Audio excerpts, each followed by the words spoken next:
கர்த்தருடைய பரிசுத்த நாமத்துக்கு ஸ்தோத்திரம். அதனால நம்மள எல்லாரையும் ஆண்டு கொண்டு வந்து அவருடைய கிருபைக்காய் நன்றி. நம்ம தேவனை நோக்கி நம்ம பார்த்து நம்மளை ஒப்பு கொடுப்போம். அந்த வார்த்தை தானே நம்மளுக்கு ஜீவன். ஸ்தோத்தரிக்கிறோம் ஆண்டவரை. நன்றி ஆண்டவர். நாம மகிமைப்படட்டும் ஐயா, உயர்த்தப்படட்டும் ஆண்டவரை. நாளிலப்பா சபைக்கு எங்களை கொண்டு வந்தீங்க, நன்றி.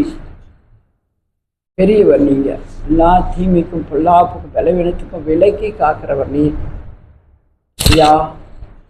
இந்த நேரத்தை முழுதும் கருத்தில் கொடுக்கிறோம். மறைத்து கொள்ளுங்கப்பா, நீங்க வெளிப்படுங்க.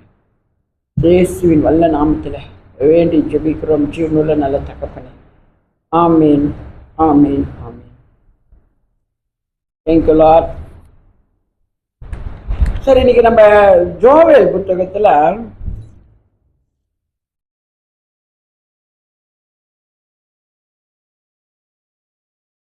21வது வசனத்தை படிச்சிருக்கு. 2:21.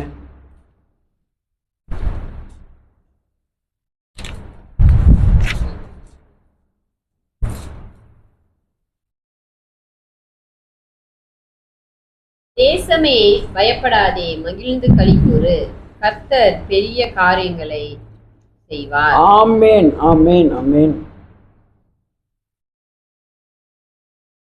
ஆண்டவர் பாருங்க, நம்ம மலேசியால இருக்கோம். மலேசியால பல இன மக்கள் இருக்காங்க. எல்லா ஜனமும் அப்படியே அதையும் இதையும் ஆராய்ச்சிக்கிட்டு கும்பிட்டு போட்டு கிடக்குறாங்க. நம்மளும் அங்கங்க ஒரு வேளை அங்கங்க இருக்கிறோம். அப்போ கர்த்தர் அதெல்லாம் பார்க்கும்போது நம்ம மனசு கஷ்டப்படுவாரு. ஏன்னா நானே தேவன், வேறொருவரும் இல்லைன்னு சொல்றாரு. அவர் மாத்திரம்தான் தேவன், நம்ம தான் கர்த்தர். ஸோ அப்படிதான் அந்த இஸ்ரவேல் ஜனங்கள் ஒரு காலத்தில் அப்படிதான் இருந்திருக்காங்க. எல்லாரும் மத்தியிலையும் இருந்திருக்கிறாங்க. அப்ப பாருங்க, கர்த்தர் வந்து சொல்றாரு இந்த ஜனங்கிட்ட 12 படி. ஆதலால் நீங்கள் இப்பொழுதே உபவாசத்தோடும் அழுகையோடும் புலம்பலோடும் உங்கள் முழு இருதயத்தோடும் என்னிடத்தில் திரும்புங்கள் என்று கர்த்தர் சொல்லுகிறார். ஆண்டவர் என்ன சொல்றாருன்னா, அவங்க செய்யறதை நீங்க பார்த்துக்கிட்டு இருக்கோம். அதெல்லாம் வந்து நம்மளுக்கு ரொம்ப வந்து மைண்டை ரொம்ப டச் பண்ணும்.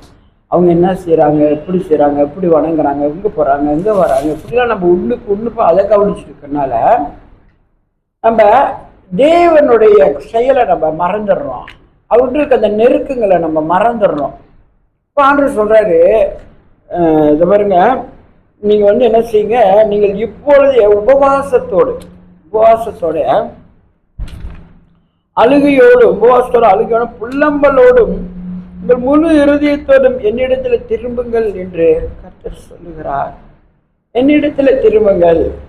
நீங்க வந்து என்ன சொல்லுவாங்க, முன்னுக்கு ஒன்று வச்சுக்கிட்டு எங்கெங்கேயும் அலையுமா கண்ணு, அந்த மாதிரி ஜனங்க அப்படிதான் இருக்காங்க. எல்லாத்தையும் பார்த்துக்கிட்டு கொண்டுக்கிட்டு கர்த்தருக்க ரொம்ப கஷ்டப்பட்டார். ஆனால் இப்போ சொல்றாரு, சரி நீங்க ஒரு நாள் தப்பு பண்ணிட்டீங்க, பரவாயில்ல, உபவாசத்தோடு நீங்கள் வந்து என்னுடைய சமூகத்தில் வந்து நில்லுங்க. நீங்கள் உபவாசத்தோட அழுகையோடும் புலம்பலோடும், ஆண்டவரே மன்னிச்சிருங்கப்பா, நாங்கள் உங்களுடைய பிள்ளைங்க, நீங்கள் தான் எங்களை சிருஷ்டிங்க, நீங்கள் தான் எங்களை நடத்துறீங்க, உங்களுக்கு விரோதமாக எங்கள் வாழ்க்கையில் எதுவும் வராதப்பா, நாங்கள் எதையும் காண மாட்டோம், உங்களையே தான் ஏன்னா நம்ம இருதய சிந்தனை கொஞ்சம் அப்படி இப்படி போச்சுன்னா விசாரிச்சு என்ன செய்யணும், அதில் பாலம் போட்டு விட்டுருவோம். அவங்களுக்கு பாலம் போட்டால் என்ன செய்வீங்க, அதிலே ஓடி ஆடிக்கிட்டு இருப்பீங்க.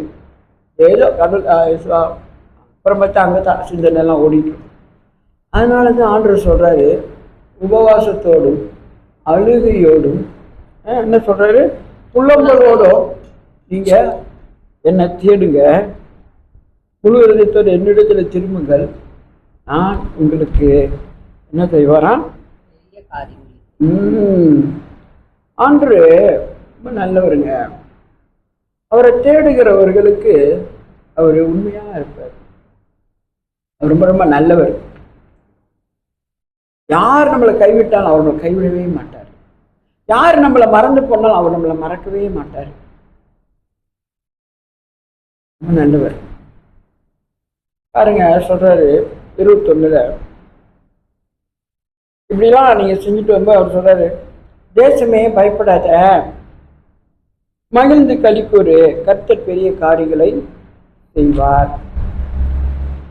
நம்மளை சுற்றில எத்தனையோ கோடி மக்கள் அன்னிச்சாங்க இருக்கட்டும், நான் ஒண்டிதான் கிறிஸ்துவன்னு வச்சுக்கோங்களேன், என்னை ஒரு ஆளை கொண்ட பெரிய காரியத்தை கர்த்தர் அசைஞ்சிருவாரு.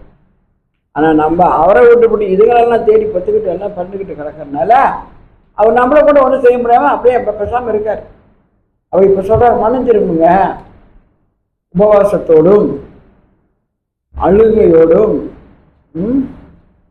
புலம்பலோடும் என்னை தேடுங்க, எங்கிட்ட திரும்புங்க. நீங்கள் சும்மா தான் அந்த நாலாகாம புத்தகத்தில் சும்மா கதவை சாத்திக்குவானுங்க தேய்ச்சோலுக்கு. இங்கே முன்னுக்கு இங்கே ஆராதனை பண்ணுற இடத்த விட்டுட்டு இந்த பக்கத்து அவரோட பேக் சைட் எங்கிட்ட காமிச்சிட்டு அங்கே சூரியனை உச்சி தேடிட்டு இருப்பானுங்க ஒரு நம்ம ஆளுங்க ஆலயத்துக்குள்ளே இருந்துக்கிட்டு. அந்த மாதிரிலாம் இருக்காதீங்க, முழு உள்ளத்தோடு என்னை தேடுங்க, அப்போ நீங்கள் உங்களுக்கு நான் பெரிய காரியங்களை செய்வேன்னு சொல்கிறல. அதான் அங்கே சொல்கிறாரு, தேசமே பயப்படாத, மகிழ்ந்து களிக்கூறு, கர்த்தர் பெரிய காரியங்களை செய்வார். கர்த்தர் தாங்க நமக்கு பெரிய காரியங்களை செய்ய முடியும். வெளியின் மிருகங்களை பயப்படாதீர்கள், வனாந்தரத்தில் மேய்ச்சல்கள் உண்டாகும். வெளியில் அங்கங்க மேயிற அந்த மிருகங்களை பயப்படாதீங்க, வனாந்தரத்தில் மேய்ச்சல்கள் உண்டாகும். விருட்சங்கள் காய்களை காய்க்கும், அத்திமரமும் திராட்சை செடியும் பலனை தரும். ஏங்க நான் உனக்கு சொல்றேன், நம்மளுக்கு ஒரு கஷ்டம் வந்துச்சுன்னா நீங்க பார்த்தீங்கன்னா எல்லாவற்றிலுமே நம்மளுக்கு கஷ்டமா இருக்கும். என்ன மல்லு கட்டிக்கிட்டு கிடக்க வேண்டியதா இருக்கும். ஒரு காரியத்தை நம்ம பற்றி கொள்றதுக்கு நம்மளுக்கு பொருளாதாரத்தில் வீழ்ச்சி வரும், சந்தோஷத்தில் வீழ்ச்சி வரும், மற்றவங்களோட நிமித்தமாக இடர்கள் வரும். நம்ம சும்மா நம்ம செஞ்சிருக்க மாட்டோம், நம்ம அதை செஞ்சோன்னு சொல்லுவாங்க. அப்படியே சிக்குண்டு கிடப்போம். கடவுளை விட்டு கொஞ்சம் விலகி தள்ளி போய் மற்ற தேசம் நம்ம பார்த்துக்கிட்டு அதை நேரத்துக்கு ஐயோ கடவுளை மன்னிச்சிருங்க அப்படிலாம் நம்ம இருக்கவே கூடாது. முழு உள்ளத்தோடு கர்த்தரை தொழுதுக்கணும், அவர் முழு உள்ளத்தோடு தேடணும். முழு உள்ளத்தோடு என்னை தேடும்போது நீங்கள் கண்டடைவீர்கள். எப்படி தேடணும்? ஆண்டவரை முழு உள்ளத்தோடு, அதாவது பியோரா கர்த்தரை நம்ம தேடி அவரை வாஞ்சிக்கும். அவர் நம்மளுக்கு வெளிப்படுவார், காரியத்தை வெளிப்படுவார். நம்மளுக்கு என்ன சந்தேகமோ என்ன காரியமோ ஆன்றத இந்த வெளிப்பாடுகளை நம்மளுக்கு கொடுப்பார். ஆனால் இங்கே கடவுளுக்கும் அங்கே உலகத்தையும் பார்த்துக்கிட்டு தான் லோத் அப்படி தானே.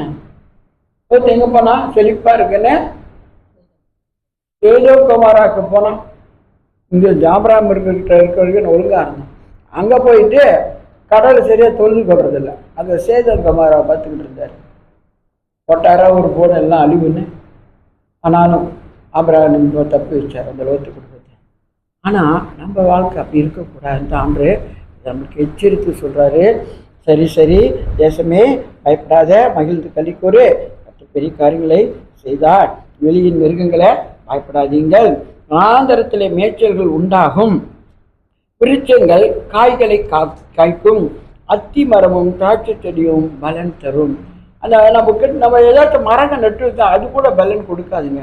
நம்மளுக்கு கஷ்ட நேரம் வந்துச்சுன்னா அது கூட கனியை பார்க்க முடியாது, அதில் ஒரு பூவை பார்க்க முடியாது. அப்படியே ஸ்டெப் பை ஸ்டெப்பாயா அந்த கஷ்ட காலங்கள் நம்மளுக்கு வந்துட்டே இருக்கும். நான் கர்த்தரை தேடும்போது ஆண்டு சொல்கிறா பாருங்க, வெளியின் மிருகங்களை நீங்கள் என்ன செய்யாதீங்க, பயப்படாதீங்க, வனாந்தரத்தில் மேய்ச்சல் உண்டாகும். வனாந்தரமாக இருக்குது தானே, உங்களுக்கு மேய்ச்சலில் ஒன்றும் கிடைக்க மாட்டேங்குது, சாப்பாடு தானே மிருகங்களை. உங்களுக்கு அந்த மேய்ச்சல் உங்களுக்கு சாப்பாடு கிடைக்கும். அந்த புல்லெல்லாம் நான் முளைக்க வைப்பேன். விருட்சங்கள் காய்களை காய்க்கும், அத்தி மரமும் திராட்சை செடியும் பலனை கொடுக்கும். நீங்கள் அனுபவிச்சிருக்கீங்களா இந்த காரியெல்லாம்? உங்கள் வாழ்க்கையில் நீங்கள் அதை கண்டிருக்கீங்களா? ஏதாவது ஒரு கனி கிடைக்கும் போய் பார்த்தோமா கிடைக்காது. ஊரில் ஒரு எலுமிச்சை மரம் நட்டு வச்சுருந்தேன். முன்னுக்கு ரொம்ப நாளாச்சு, பெருசாகிடுச்சு, கனியே இல்லை. பார்த்த ஒரு நாள் பிடிங்கி என்ன செஞ்ச கொண்டு இந்த பின்னால் கொல்லையில் கொஞ்சம் நட்டு வச்சுட்டேன். நட்டு வச்சோன்னா அங்கே கொஞ்ச நாள் இந்த மரம் இருந்துச்சு. இருந்துட்டு அப்படியே ஒரு பூவை பார்த்துட்டேன் நான். பூவை பார்த்து அதுக்கப்புறம் நிறைய பூ பூத்து அவ்வளோ கனி கொடுத்துச்சு. எனக்கு தெரியுதா, நம்ம எலுமிச்சை மரம் கொண்டு போய் கடையில் கூட விற்பேன். அவ்வளோ காய் எங்களால் சாப்பிடவே முடியாது. அப்படி ஒரு கனி. கர்த்தர் நம்மளை ஆசீர்வதிச்சாருன்னா அந்த கனி கொடுக்குற மரம் போல, அந்த வறண்ட நிலத்தை போல, அந்த வறண்ட நிலத்தில் புல்லை கொடுத்து புல்லை முளைக்க வச்சு அந்த மிருகங்களுக்கு கொடுக்கறது போல கர்த்தர் நம்ம எல்லாவற்றிலும் நம்மளை ஆசீர்வதிப்பேன்னு சொல்றாரு. 23 படி. சீயோன் குமாரரே, உங்கள் தேவனாகிய கர்த்தருக்குள் மகிழ்ந்து களி கூறுங்கள். அவர் தக்கபடி உங்களுக்கு முன்மாரியை கொடுத்து உங்களுக்கு முன்மாரியும் பின்மாரியையும் ஏற்கனவே வருஷிக்க பண்ணுவார். யார்கிட்ட சொல்றாராம்? சீயோன் குமாரர்கள். நம்மளாம் யாருங்க? சீயோன் குமாரர்கள் தான் சொல்றாரு. அவங்களுக்கு உங்கள் தேவனாகிய கர்த்தருக்குள் மகிழ்ந்து எப்போது களி கூறுங்க. மகிழ்ந்து களி கூறு மகனே, பயம் வேண்டாம், மகிழ்ந்து களி கூறு மகளே, பயம் வேண்டாம், மன்னவரே நடுவே பெரிய காரியம் செய்திடுவார். நம்ம இன்னும் துக்கப்படாதீங்க.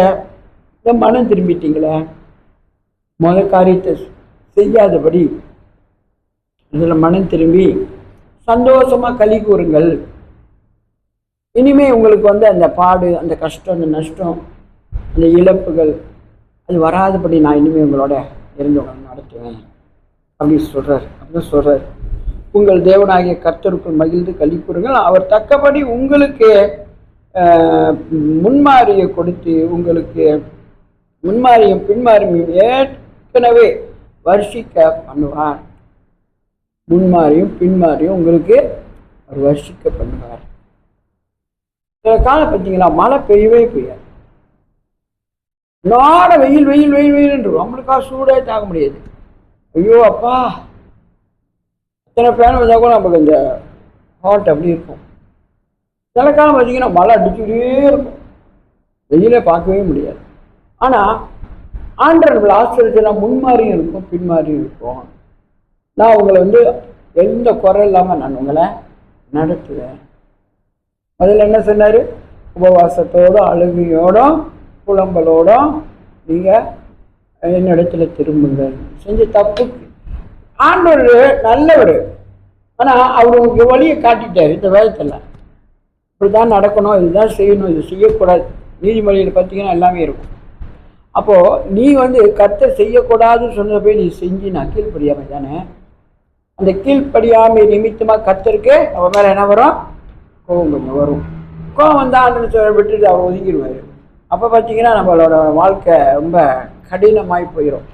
அதான் ஆண்டவர் இப்போ சொல்லி, நான் உங்க கூட தான் இருக்கேன், ஒன்றுத்துக்கு பயப்படாதீங்க. 24 படி. கலங்கள் தானியத்தினால் நிரம்பும், ஆலைகளில் திராட்சை ரசமும் எண்ணெயும் வழிந்தோடும். கலங்கள் தானியத்தினால செய்யுமா, நிரப்பப்படுமா. ஆலைகளிலாம் ஃபேக்ட்ரி, திராட்சை ஃபேக்ட்ரி இருக்குல்ல, ஆயில் பம்ப் ஃபேக்ட்ரி இருக்க மலேசியாவில் பார்த்துருக்கேன் நான். மாதிரி திராட்சை அந்த கம்பெனிகளுக்கு ஆண்டு சொல்கிறாரு, நான் எண்ணெயை வழிந்தோடும். அந்த அந்த அந்த அந்த அந்த கம்பெனிகள் எல்லாம் ஆண்டருடைய அபிஷேக எண்ணெய் வழிந்தோடுமா. ஆண்டோட எண்ணெய் வழிந்தோடுனா என்ன ஆசீர்வாதம். அதில் இனிமேல் உங்களுக்கு நஷ்டம் வராது. திராட்சை பழத்தை நல்லா பிழிச்சு அதில் நல்லா பானங்களை செய்து நீங்கள் விற்பீங்க. அதை நான் உங்களை ஆசீர்வதிக்கிறேன் அப்படின்றாரு. கீழே படி. நான் உங்களிடத்தில் அனுப்பின என் பெரிய சேனையாகிய வெட்டி கிளிகளும் பச்சை கிளிகளும் முசுக்கட்டை பூச்சிகளும் பச்சை புழுக்களும் பட்சித்த வருஷங்களின் விளைவை உங்களுக்கு திரும்ப அளிப்பேன். ஆமீன். பார்த்தீங்களா, கர்த்தர் என்ன செஞ்சிருக்கிறாரு? இந்த மாதிரியான எல்லா வெட்டுக்கிளி, பச்சை கிளிகளை, முசக்கட்டு பூச்சிகளையோ, பச்சை புழுக்களையும் பட்சித்த வருஷம் அதெல்லாம் நம்மளோட தானியத்தை அதான் சொன்னேன். தானியத்தை எல்லாம் பட்சித்து காய் விடாதபடி வெறுமையாக்கி நம்மளுக்கு ஆகாரம் இல்லாதபடி காசு இல்லாதபடி நம்மளை வறுமையில் கொண்டு வந்தேனே உங்களுக்கு அதெல்லாம் நான் அனுப்பியிருந்தேன். ஆனால் இப்போ நான் இதெல்லாம் வந்து எடுத்துட்டேன். அந்த அந்த அந்த பூச்சி வகைகள்லாம் இனிமேல் உங்களை தீண்டுறது இனிமேல் இருக்காது. நான் அதெல்லாம் நிப்பாட்டிட்டேன். ஏன்னா நீங்கள் மனம் திரும்பிட்டீங்களே, நான் அதெல்லாம் நிப்பாட்டிட்டேன். உங்களை இனிமேல் எந்த சேதம் உங்களுக்கு வராது அப்படின்னு ஆண்டவர் சொல்கிறார். கீழப்படி, நீங்கள் சம்பூர்ணமாக சாப்பிட்டு திருப்தி அடைந்து உங்களை அதிசயமாய் நடத்தி வந்த உங்கள் தேவனாகிய கர்த்தருடைய நாமத்தை துதிப்பீர்கள். என் ஜனங்கள் ஒரு பொழுதும் வெட்கப்பட்டு போவதில்லை. நான் இஸ்ரவேலின் நடுவில் இருக்கிறவர் என்றும் நானே உங்கள் தேவனாகிய கர்த்தர், வேறொருவர் இல்லை என்றும் அறிந்து கொள்வீர்கள். என்னமா? நீங்கள் சம்பூர்ணமாய் சாப்பிட்டு திருப்தி அடைந்து உங்களை அதிசயமாய் நடத்தி வந்த உங்கள் தேவனாகிய கர்த்தருடைய நாமத்தை துதிப்பீர்கள். என் ஜனங்கள் ஒரு பொழுதும் வெட்கப்பட்டு போவதில்லை. ஆமென், ஆமென், ஆமென். என்ன சொல்றாரு? நீங்கள் சம்பூர்ணமாக சாப்பிட்டு, இவ்வளவு நாள் பஞ்சம் கர்த்தருக்கு வந்து நம்ம சரியா அவர் நம்ம ஆண்டவர் அதுதான் ஆரம்பத்தில் நமக்கு நல்ல காரியங்களை கற்றுக் கொஞ்சம் ஞானஸ்தானம் எடுத்தீங்க. எவ்வளோ காரியம் ஒரு வருஷமாக கற்றுக் கொடுத்தோம். ஏன்னா அதெல்லாம் நீங்கள் கற்றுக்கொண்டு இதை வரை நீங்கள் செயல்படணும். ஏன்னா இயேசு உங்களோட இருக்கிறார். ஞானஸ்தானம் எடுத்த அன்றைக்கும் ஆண்டவர் உங்களோட பயங்கரமாக செயல்பட ஆரம்பிச்சுவார்.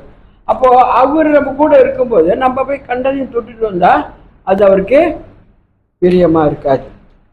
அப்போது இப்போ அவங்களை ஆசீர்வதித்து சொல்கிறாரு, நீங்கள் சம்பூர்ணமாக சாப்பிட்டு திருப்தி அடைந்து உங்களை அதிசயமாக நடத்தி வந்த உங்கள் தேவனாகிய கர்த்தருடைய நாமத்தை துதிப்பீர்கள். நம்ம ஆண்டரை துதிக்கிறது ஆண்டருக்கு ரொம்ப இஷ்டம். விளங்குதுங்களா? ஏன்னா அவர் நம்ம ஒரு கர்த்தத்தை நம்ம எடுத்து நம்ம படிக்கிறோமா, கர்த்தர் நல்லவர் அவர் கிருபை என்றும். அப்போ ஆண்டோட கிருபை உயர்த்தி நம்ம பாடுறோம். இந்த மாதிரி அந்த பாடல்கள்ல நம்ம கர்த்தரை மகிமைப்படுத்தி அவரை மேன்மைப்படுத்துறது ஆண்டருக்கு ரொம்ப இஷ்டமா இருக்கும். அப்படி உங்களோடய வந்துடுவார் அப்படியே நீங்கள் அந்த துதிக்கு நடத்தும் போது. ஆனால் நீங்கள் அதெல்லாம் விட்டு எதையோ தேடிக்கிட்டு இருந்தீங்க.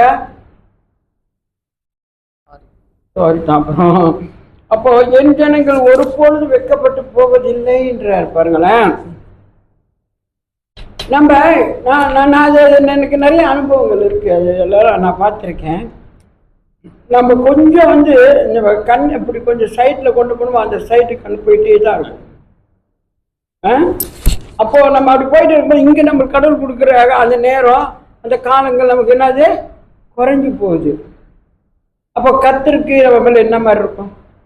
அதனால தான் நான் ஆபிரகாம் மட்டும் சொன்னார், ஆபிரகாம் என்ன ஒரு பிள்ளை கொடுத்துட்டோன்னா அவங்களே ரொம்ப கொஞ்சம் பராஞ்சிக்கிட்டு இருக்கிறியா, உன் நேச புத்திரனை கொண்டாந்து எனக்கு பலி கொண்டுன்றாரு. நம்ம அந்த பையனோட ரொம்ப 100 வயசுல ஆண்டவர் குழந்தைய கொடுத்தாரு ஆபிரகாமுக்கு. அப்போ அவன் எப்படி அந்த பிள்ளைய அன்பா பார்ப்பான், பாசமா இருப்பான். அது கூட அப்போ அந்த நேரம் ரொம்ப அந்த பிள்ளைகிட்ட அவர் கொடுக்கறனுமே ஆண்டவர் சொல்வார், உன் நேசகுமாரனை கொண்டாந்து பலி கொடு. ஆனால் ஆபிரகாம் ரொம்ப கீழ்ப்படிஞ்ச மனுஷன், அதை கொண்டு போய் பலி கொடுக்க போவான். ஏன்னா ஆண்டு எனக்கு வாக்குத்தத்தம் பண்ணியிருக்கிறாரு, நட்சத்திரத்தை போல பிள்ளைங்களை கொடுப்பேன்னு சொல்லி. நிச்சயமாக கர்த்தர் எனக்கு அதை செய்வார்ன்ற ஒரு விசுவாசம், ஒரு நம்பிக்கையில் அந்த பிள்ளையை கொண்டு போய் பலி கொடுக்க அந்த பலிபீடத்தில் ஆபிரகாம் போட்டுருவார். என்ன ஆண்டு சொல்ல, இல்லை வேணாம் ஒன்றும் செஞ்சிடாத, கையை கத்தியை ஓங்கிட்டான், ஒன்றும் செஞ்சிடாத ஆபிரகாம், நீ நல்ல ஒரு கீழ்ப்படிஞ்ச ஒரு பிள்ளையா நீங்கள் இருக்கிற, நீங்கள் பிள்ளையை கொண்டா பலி கொண்டு பலி கொடுத்துட்டியே, உன்னை நான் வந்து ரொம்ப ரொம்ப நேசிக்கிறேன், நான் உனக்கு உயர்த்துவேன், நான் உன்னை ஆசீர்வதிப்பேன் அப்படின்னு சொல்லி ஆண்டு என்ன செய்றாரு, அவனை ஆசீர்வதித்தார். அதனால தான் ஆபிரகாம் பர்வதத்தில் ஃபஸ்ட்டாக உட்காந்துருக்காரு, இந்த கீழ்ப்படிதல். அப்போ பாருங்க, நம்ம இனிமேல் வெட்கப்பட்டு போவதில்லைன்னு சொல்றாரு. நான் இஸ்ரவேலின் நடுவில் இருக்கிறவர் என்றும் நானே உங்கள் தேவனாகிய கர்த்தர் வேறு ஒருவர் இல்லை. சரிங்களா சொல்றாரு, நான் இஸ்ரவேலின் நடுவில். இஸ்ரவேல் ஜனங்கள்லாம் நம்மளாம் ஆண்டரை ஏற்றுக்கொண்டவங்களாம் நம்மளாம் இஸ்ரவேல் ஜனங்க தான். அந்த இஸ்ரவேல் ஜனங்க மத்தியில கர்த்தர் பலமா அவங்ககிட்ட அசைவாடிட்டு இருப்பாரு. நானே கர்த்தர் வேறு ஒருவர் இல்லை என்றார் பாருங்களேன். ஏன் இல்லை என்றும் அறிந்து கொள்வீர்கள். என் ஜனங்கள் ஒரு பொழுதும் வெட்கப்பட்டு போவதில்லை. கர்த்தரை தொழுது கொள்ளுகிறார். அவரையே என்னுடைய பலன்னு நம்ம காத்திருக்கிற நம்ம கிட்ட அவர் நம்மளை வெட்கம் அடைய செய்யவே விட மாட்டான். எந்த சூழ்நிலை வந்தாலும் நம்மளை தீண்ட வராம அவனை ஆண்டர் தள்ளி நமக்கு அந்த வெட்கத்தை நம்மளை அவமானத்தை என்ன நிந்தியை கொண்டு வந்தானோ அதை வாய்க்காதபடி கர்த்தர் அதை தடை பண்ணி போட்டுருவார். கர்த்தரை தேடுகிறதுல அவ்வளோ நன்மை இருக்கு. 28 படி,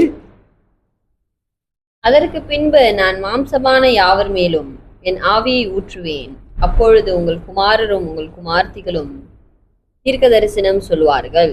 உங்கள் மூப்பர் சொப்பனங்களையும் உங்கள் வாலிபர் தரிசனங்களையும் நம்மளுக்குள்ள அந்த ஐக்கியம், தேவனை தேடுறதுல ஒருமானப்பட்டு அவரை ஆராதிக்கிறதுல, அவரை துதிக்கிறதுல, அவர் சத்தியத்தை கேட்கறத நம்ம அப்படி நம்ம கடந்து போகும்போது நம்மள மாமிசமான நம்ம மேல அவர் ஆவியை ஊற்றுவாராம். தெரியுங்களா? உலக மனிதர்கள்லாம் யாருங்க? மாமிசம் தானே. அவங்க மேல கர்த்தரோட ஆவியை ஊற்றும் போது அங்க என்ன நடக்குமா? அப்பொழுது உங்கள் குமாரர் உங்கள் குமாரத்தையும் குமாரன் தீர்க்க தரிசனம் சொல்லுவார்கள். உங்கள் மூப்பர்கள் சொப்பனங்களையும் உங்கள் வாலிபர் தரிசனத்தையும் காண்பார்கள். பார்த்தீங்களாமையா? ஆவிக்குள்ள நம்ம நடந்து கடந்து போனோமா தான் ஆண்டரோட பாதை நமக்கு தெரியும். அவர் செய்ய போற காரியத்தை நம்மளுக்கு சொல்லுவாரு. என்னென்ன எங்க நடக்குது என்பதை ஆண்டவர் நம்மளுக்கு அறிவிப்பாரு. ஆண்டவர் சும்மா லேசுன்னு நினைக்காதீங்க. எனக்கு ஆண்டரை நினைச்சாலே எனக்கு ரொம்ப சந்தோஷம். நான் ஆண்டரை தெரிஞ்சு கொள்ளது எனக்கு ரொம்ப சந்தோஷம். ஏன்னா அவ்வளோ நல்லது. நீ என்ன உறவுல எந்த ஒரு இதுல நீங்க யாரை நம்பினீங்கன்னா கூட அவங்க கூட நம்ம சில நேரம் என்ன செஞ்சிருவாங்க, ஆண்டரை போல நம்மளை கணக்கு பண்ண மாட்டாங்க. நம்ம விட்டு போயிடுவாங்க, மறந்து போயிடுவாங்க, தெரியாம இருப்பாங்க, கண்டுக்காம போயிடுவாங்க. அப்படியேப்பட்ட ஒரு உலகத்தில் தான் நம்ம வாழ்றோம். ஆனா அந்த உலகத்துல தான் ஆவியான மாம்சமான யாவருமே என் ஆவியை ஊற்றுவேன். அப்பொழுது நீங்க என்ன செய்வீங்க? தீர்க்க தரிசனம் சொல்லுவீங்க. உங்க மூப்பர்கள் சொப்பனங்களை காண்பார்கள். உங்கள் வாலிபர் தரிசனங்களை காண்பார்கள். நம்ம உள்ளதான் ஆண்டவர் அதெல்லாம் வெளிப்பாடுகளை கொடுக்கறது. தேவனுடைய செயலை நம்மளுக்கு வெளிப்படுத்துவார். எவ்வளோ ஒரு மேன்மை தானே கர்த்தருடைய பிள்ளைகளுக்கு. உலகத்தாண்டுக்கு அந்த மேன்மைலாம் இருக்கா? இல்லை. அதெல்லாம் எதையோ வணங்கிட்டு எதையோ நம்பிக்கிட்டு கடைசியாக அதோட இறுதி பரியந்தமாக அது என்ன நடக்கும்னு தெரியாம அப்படியே ஏமாந்து வாழ்ந்துட்டு இருக்கிறாங்க. ஆனால் ஆண்டவர் அப்படி இல்லை. அவர் உண்மை உள்ளவர், அவர் நித்தம் உள்ளவர், அவர் நம்மளை சத்தியத்தில் நடத்துகிற கர்த்தர். அந்த சத்தியத்தின் பாதையில் நம்ம இருந்து நம்ம ஒரு மனமாக ஆண்டரை ஆராதித்து துதித்து மகிமைப்படுத்தணும்னா அவர் நம்மளை மகிமைப்படுத்தி கொண்டே இருப்பார். என் மகிமையை உண்மையில வைக்கிறேன்னு சொல்றார். என் மகிமை பாருங்க, ஆண்டவர் எவ்வளவு நல்லவர். 29 படி, ஊழியக்காரன் மேலும் ஊழியக்காரிகள் மேலும் அந்நாட்களிலே என் ஆவியை ஊற்றுவேன். ஊழியக்காரன் மேலும் ஊழியக்காரிகள் மேலும். ஆண்டோட அந்த அந்த வித்தியாசம் தான். ஆணுக்கு பெண்ணுக்கு அந்த வித்தியாசம் ஆண்டு செய்ய மாட்டாரு. ஊழியக்காரனாலும் சரி ஊழியக்காரியானாலும் சரி உங்க மேல நான் என்ன செய்வேன்? உங்களை நான் ஆசீர்வதிப்பேன் அப்படின்றாரு பாருங்களேன். படிக்கல. வானத்திலும் பூமியிலும் ரத்தம் அக்கினி புகை ஸ்தம்பமாகிய அதிசயங்களை காட்டுவேன். வானத்திலும் பூமியிலும் ரத்தம் அக்கினி அதிசயங்களை காட்டுவார் ஆண்டவர். அதிசயம் நடந்திருக்கா இல்லையா நம்ம வாழ்க்கையில? அற்புதங்கள் நடந்திருக்கா இல்லையா? கர்த்தர் என்ன சொல்றாரு? வானத்திலும் பூமியிலும் ரத்தம் அக்கினி புகை ஸ்தம்பங்களையே அதிசயங்களை புகை ஸ்தம்பங்களாகிய அதிசயங்களை காட்டுவேன். கர்த்தருடைய பெரிதும் பயங்கரமான நாள் வரும் முன்னே சூரியன் இருளாகவும் சந்திரன் ரத்தமாகவும் மாறும். அப்பொழுது கர்த்தருடைய நாமத்தை தொழுது கொள்ளுகிறவன் எவனோ அவன். கர்த்தர் சொன்னபடி சியோன் பர்வதத்திலும் எருசலேமிலும் கர்த்தர் வரவழைக்கும் நீதியாய் இருப்பவரிடத்திலும் ரட்சிப்பு உண்டாயிருக்கும். ஆமென். பாருங்க, கர்த்தரை எந்த சூழ்நிலை இந்த சூரியன் வந்து இருளாகுமா, சந்திரன் வந்து இரத்தமாக மாறும். அப்பொழுது கர்த்தருடைய நாமத்தை தொழுது கொள்ளுகிற எவனோ அவன் ரட்சிக்கப்படுவான். கர்த்தர் சொன்னபடி சீயோன் பர்வதத்திலும் எருசலேமிலும் கர்த்தர் வரவழைக்கும் மீதியாய் இருப்பவர் இடத்திலும் ரட்சிப்பு உண்டாகும். சீயோன் பர்வதம் யாருக்குள்ள இடம்? அந்த சியோனே யாரு கண்டுபிடிச்சா? சியோனே தாவீதின் நகரம். அந்த இடத்துல ரொம்ப மற்ற ஆளுலாம் இருந்தானுங்க, பஞ்ச ஆளுங்க, உடம்புக்கு ஊனம் இல்லவங்க. அது ஒரு இடமா இருந்துச்சு. இப்போ தாவீது போய் என்ன செய்வேன், அந்த இடத்த சண்டை பண்ணி, நீங்க வராது, இது எங்களுக்கு, இது எங்க இடம், நீ கிளம்புன்னு விரட்டினானுங்க தாவீது போய் அந்த இடத்த பிடிச்சார், மேற்கொண்டார், சியோன் நகரம். அப்போ அது எவ்வளோ ஒரு ஆசீர்வாதமான ஒரு நகரம். அப்போ சொல்றாரு, சியோனிலிருந்து எருசலேமிலிருந்து இனிமே வருகிறவர்கள் ரட்சிக்கப்படுவார்கள். ஏன்னா இன்னைக்கு சத்தியத்தை அவங்க அறிஞ்சிருக்கிறாங்க, உண்மையுள்ள தேவன் யார் என்பதை அவங்க அறிஞ்சிருக்கிறாங்க. அதனால நான் அவங்கள கைவிடவே மாட்டேன், அவங்க சேர்த்துக்கொள்வேன். அவங்களையும் நான் ஆசீர்வாதத்தை அவங்களுக்கு கொடுத்து அவங்களை நான் ஆசீர்வதிப்பேன். 126 சங்கீதப்படி 126 சங்கீதப்படி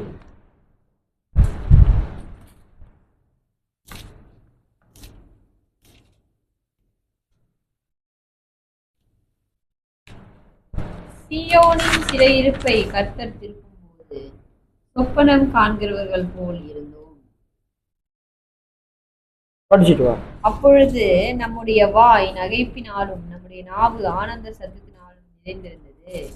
அப்பொழுது கர்த்தர் இவர்களுக்கு பெரிய காரியங்களை செய்தார் என்று புறஜாதிகளுக்குள்ளே சொல்லிக் கொண்டார்கள். கர்த்தர் நமக்கு பெரிய காரியங்களை செய்தார், இது நிமித்தம் நாம் மகிழ்ந்திருக்கிறோம். கர்த்தாவே, தெற்கத்தி வெள்ளங்களை திருப்புவது போல எங்கள் சிறையிருப்பை திருப்பும். கண்ணீரோடு விதைக்கிறவர்கள் கம்பீரத்தோடு அறுப்பார்கள். அள்ளி தூவும் விதையை சுமக்கிறவன் அழுது கொண்டு போகிறான், ஆனாலும் தான் அறுத்த அரிகளை சுமந்து கொண்டு கம்பீரத்தோடே திரும்பி வருவான். ஆமென். எவ்வளவு அருமையான ஒரு வார்த்தை இந்த சங்கீதம் 26. சியோனின் சிறையிருப்பை, சியோன்ல ஜனங்களாம் சிறைப்பட்டு போனாங்க. அப்போ அந்த சிறையிருப்பை திருப்பும் போது அது சொப்பனம் காண்கிறது போல இருந்துச்சு அவங்களுக்கு. ஐயோ, இவ்வளோ பாடுக்குள்ள, இவ்வளோ சிறையிருப்புல, இவ்வளோ கஷ்டத்துல ஒடுக்கப்பட்டிருந்தோமே, இன்னைக்கு இந்த சிறையிருப்பை கர்த்தர் திருப்பிட்டாரு, நம்மளுக்கு விடுதலை கொடுத்துட்டாரு. விடுதலை பெறத்துக்கு எல்லாத்துக்கும் ஆசை தானே. நம்ம கிறிஸ்துவ வாழ்க்கையில வந்துட்டோம்னு சொல்லி நம்ம என்னத்தனெல்லாம் நம்ம வாழ்க்கையை கொண்டு போயிடக்கூடாது. அவருக்கு பயந்து சத்தியத்துக்கு கீழ்ப்படிஞ்சு அவரை துதித்து மகிழ்ந்து அவர் கூடயே நம்ம எப்போதும் இணைஞ்சு இருக்கிறது நம்ம விரும்புகிறார். அப்படிதான் நம்ம இருக்கும்போது தான் கர்த்தர் என்ன செய்கிறாரு, சிறையிருப்பை திருப்புகிறாரா. அப்பொழுது நம்முடைய வாய் நகைப்பினாலும் நம்முடைய நாவு ஆனந்த சத்தியத்தினாலும் நிறைந்து இருந்தது. அப்பொழுது கர்த்தர் இவர்களுக்கு பெரிய காரியங்களை செய்தார் என்று புறஜாதிகளுக்குள்ளே சொல்லிக் கொண்டார்கள். எப்படிங்க, கர்த்தர் இவர்களுக்கு பெரிய காரியத்தை செஞ்சிருக்கார் பாருங்களேன், அவங்க ஆண்டவர், அவங்க தேவன் எப்படி அவங்களை நடத்தி இருக்கிறார் பாருங்களேன்னு சொல்லி புறஜாதிகள் எல்லாம் சொல்லும்படி கர்த்தர் நம்மளை உயர்த்தி வைப்பாராங்க. கர்த்தர் நமக்கு பெரிய காரியங்களை செய்தால் இது நிமித்தம் நம்ம மகிழ்ந்து இருக்கிறோம். கர்த்தர் நமக்கு வந்துங்க நினைத்து பார்க்க முடியாது, நம்மளால நினைத்தே பார்க்க முடியாது. அதை வாங்குவோம், இதை செய்வோம், அங்கே போவோம், இங்கே போவோம், ஆனால் கர்த்தர் கொண்டு போவார். விளங்குதுங்களா? கர்த்தரால முடியாதுன்னு ஒண்ணுமே கிடையாது. கர்த்தர் அப்படி நம்மளை உயர்த்துவார். கர்த்தாவே, தெற்கத்தி வெள்ளங்களை திருப்புவது போல உங்கள் எங்கள் சிறையிருப்பை திருப்புங்க. தெற்கத்தி வெள்ளம் திருப்புவது போல எங்கள் சிறையிருப்பை நீங்க திருப்பிடுங்க ஆண்டவரே அப்படி சொல்றாங்க. அவங்க கண்ணீரோடு விதைக்கிறவர்கள் கம்பீரத்தோடு அறுக்கிறாங்க. நிலம்லாம் நிலத்தெல்லாம் கொத்தி பயிரிடுறாங்களாம். அவங்க பாவம், ரொம்ப ஹார்ட் வேலை தெரியுமா. அது வெயிலில் போய் நின்றுக்கிட்டு அந்த மண்ணுங்களை கொத்திக்கிட்டு புல்லுங்கெல்லாம் எல்லாம் வெட்டி போட்டுட்டு அதெல்லாம் கொத்தி ஃப்ளோ பண்ணிட்டு அந்த நிலத்து எவ்வளோ பாடு. ஐயோ கடவுளை வெயில நிற்கவே முடியாது, ஆனால் அதுதான் வேலை செய்வாங்க. அதான் சொல்கிறாரு, அள்ளி கண்ணீரோடு விதைக்கிறோடு கம்பீரத்தோடு அறுப்பார்களாம். அந்த நிலத்தில் போய் அவங்க கொத்தி பாடுபடும் போது பார்த்தீங்கன்னா அவங்கள பாவமாக இருக்கும். ஆனால் அவங்க பாடுபட்டு எல்லாம் நட்டு எல்லாம் அறுவடைக்கு வந்துட்டு பார்த்தீங்கன்னா அதை கஷ்டம் அவங்களுக்கு தெரியாது. அவங்க பட்ட பாடலாம் அவங்க அது மறந்துடும். ஏன்னா அந்த அறுவடை அறுக்கும்போது அப்படி தான் ஒரு தாய் அப்படி தான் ஒரு பிள்ளையை சுமந்து கொண்டு போது ரொம்ப கஷ்டப்படுவாங்க.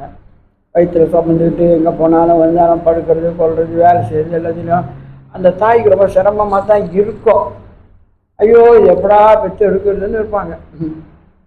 ஆனால் அந்த பிள்ளை பிறக்கிற வரைக்கும் அந்த பாடு கஷ்டமாக தான் இருக்கும். உயிரே போகிற மாதிரி இருக்கும். பிள்ளை பிறந்துட்ட உடனே பார்த்தீங்கன்னா அந்த அந்த துயரெல்லாம் மறந்துடும், அந்த பாடெல்லாம் மறந்துடும். அந்த பிள்ளையை பார்த்தோன்னே அந்த சந்தோஷம் அவங்களுக்கு வந்துடும். அதுபோல் கர்த்தர் நம்ம சிறையிருப்பை திருப்பும்போது நம்ம எல்லாத்திலையும் நம்மளுக்கு மகிழ்ச்சி உண்டாகும். அள்ளி தூவுகிற வெளியே சுமக்கிற அழுது கொண்டு போகிறான், ஆனாலும் தன் அறுத்த அறுவடைகளை சுமந்து கொண்டு கம்பீரத்தோடு திரும்புகிறான். அந்த விதையை தூக்கிட்டு தோல் மேலே வச்சுக்கிட்டு அள்ளி போட்டு போவாங்க. அந்த நெல் வயலால் நான் பார்த்துருக்குறேன். அப்படி தான் இல்லையா? நெல் எப்படி நடுவாங்க? இந்த விதையை தூக்கி விடுவாங்களே, ரொம்ப கஷ்டமாக தான் இருக்கும் வேலை.